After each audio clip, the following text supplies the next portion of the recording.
Praise the Lord. Mark সত্য জীবন এই পেজে আপনাদের স্বাগত। আজকে ডেলি ব্রেডের যে অংশটা নিয়ে আলোচনা হবে সেটা খুব সকলের জন্য সেটা প্রযোজ্য। সেটা হচ্ছে আমাদের সমস্যা সকলেরই আছে। যখন জৈবিক দেহ, যখন আমরা ইহজগতে এসেছি, দেহধারী হয়েছি, তো সংসারে এসেছি, তো সমস্যা সকলের সংসারে আছে, সকলের জীবনে আছে। তা এই সমস্যা সংক্রান্ত অনেক সময় আমাদের যখন আমরা প্রবলেমে পড়ি, আমরা কি করি? আর সারাদিন বিভিন্ন রকম আত্মীয় পরিজন সকলকে ফোনাফুনি করে সমস্যার কথা বলতে বলতে, বন্ধু বান্ধব সকলের সাথে সেটা শেয়ার করে যখন রাত্রিরে ক্লান্ত বিধ্বস্ত হই, তখন এসে আমরা ঈশ্বরের কাছে পড়ি। তো সমস্যাগুলো কি হয়, সারাদিন এত ভাও দিতে থাকি সমস্যাগুলোকে। ধরো দৈহিক সমস্যাই হলো, একটা কোনো শারীরিক সমস্যা হলো বা আর্থিক সমস্যা হলো, সেই সমস্যা নিয়ে সবার কাছে একই জিনিস বারবার আলোচনা করতে করতে এবং সমস্যাকে বাড়ানো, যেটা আমরা বলি বাড়োয়া দেয়া, অর্থাৎ কোনো জিনিসকে বাস্তব জগতে দেখবে কিছু যে কোনো জিনিসকে, তো আমরা যখন খুব বেশি কনসেন্ট্রেট করি, খুব বেশি তাকে বাড়িয়ে চড়িয়ে বলি, তখন সেটা মাথায় উঠে যায়। তো সমস্যাকে আমরা কি করি, সারা দিন সেইভাবে চলতে চলতে সমস্যাকে আমরা একদম বাড়িয়ে ফেলি। এবং যখন রাত্রিরে যখন দেখি যে মানে হতে হতে হতে হতে জল মাথার উপর দিয়ে গেছে, যেটা আমরা বলি, তখন হয়তো আমরা ঈশ্বরের কাছে এসে বসি। তো এই সংক্রান্ত ব্যাপারে আমাদের বাইবেল কি শিখিয়েছে, আসো দেখি। বাইবেলের মথির 14 একটা অংশ আছে, যেখানে এটা শুরু হচ্ছে প্রায় 28 থেকে। হ্যাঁ, 28 নয়, এটা শুরু হচ্ছে 25 থেকে। 25-এ দেখা গেছে যে প্রভু যিশু একটা জলের উপর দিয়ে হাঁটছেন। তা এখানে প্রভু যিশু জলের উপর দিয়ে হাঁটছেন, কোনো জাদু টোনা এই সমস্ত করে হাঁটছেন তা নয়। অ্যাকচুয়ালি উনি তো ঈশ্বর। তো ঈশ্বরের যেখানে জলস্তর অন্তরিক্ষ, যেখানে পুরো বিশ্ব ব্রহ্মাণ্ড তার হাতে, তার পক্ষে জলের উপর দিয়ে হাঁটাটা কোনো অলৌকিক কিছু নয়। হ্যাঁ, তিনি ঈশ্বর, কোন দৈবিক শক্তিতেই তিনি হেঁটে যাচ্ছেন জলের উপর দিয়ে। এবার প্রথমে তাকে ওরকম জলের উপর দিয়ে হেঁটে আসতে তার যে শিষ্যরা, তারা খুব ভয় পেয়ে গেল। ভয় পেয়ে গিয়ে চেঁচিয়ে বলতে থাকলো, তখন তারা চেঁচাইতে লাগলো এবং তারা ভয়ে বলতে লাগলো যে কে, এটা কে আসছে। তখন যিশু তাহাদের সহিত কথা কহিলেন, বললেন, সাহস করো, এ আমি, ভয় করো না। এবার যিশুর একজন শিষ্য পিতর সেইটা দেখে কি বলছে, পিতর বলছে, হে প্রভু, যদি আপনি হন তবে আমাকেও জলের উপর দিয়ে আপনার নিকটে যেতে আজ্ঞা করুন।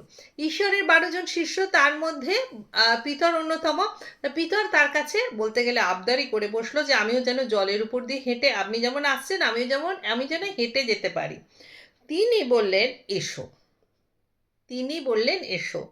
অর্থাৎ ঈশ্বর আমাদের ক্ষমতা দিলেন যে তার মতো যে দৈবিক শক্তিতে তিনি হেঁটে আসছেন, সেই ক্ষমতাটা ঈশ্বর পিতরকে দিলেন যে হ্যাঁ, তুমিও এসো।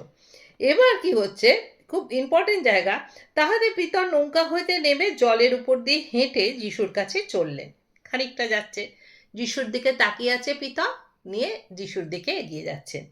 কিন্তু এবার তাকাতে তাকাতে যতক্ষণ ঈশ্বরের দিকে তাকিয়ে রইল, ততক্ষণ কিন্তু ঈশ্বর যে তাকে ক্ষমতাটা দিয়েছিল, সেই ক্ষমতার বশে সে কিন্তু জলের উপর দিয়ে হাঁটতে পারছে।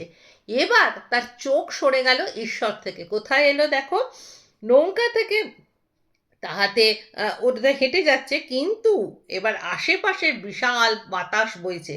কিন্তু বাতাস দেখে তিনি ভয় পেলেন।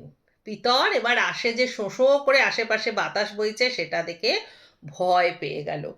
এবং যেই না ভয় পেল, এই যে এতক্ষণ হেঁটে আসছিল, সে হাঁটাটা বন্ধ হয়ে আস্তে আস্তে সে জলে ডুবে যাচ্ছে এবং উচ্চস্বরে ডেকে কহিলেন, হে প্রভু, আমাকে রক্ষা করো। তখন যিশু হাত বাড়িয়ে তাহাকে ধরিলেন আর তাহাকে কহিলেন, হে অল্প বিশ্বাসী, কেন সন্দেহ করলে? পরে তাহারা নৌকায় উঠিলে বাতাস থামে গেল। তাহলে দেখো, আমরাও আমাদের বাস্তবিক জীবনে আমরাও তাই করি।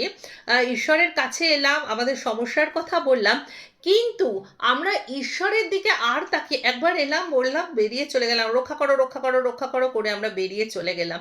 এবার আমরা বাড়াতে লাগলাম কি, আমাদের সারাউন্ডিংকে, ওই সমস্যাকে।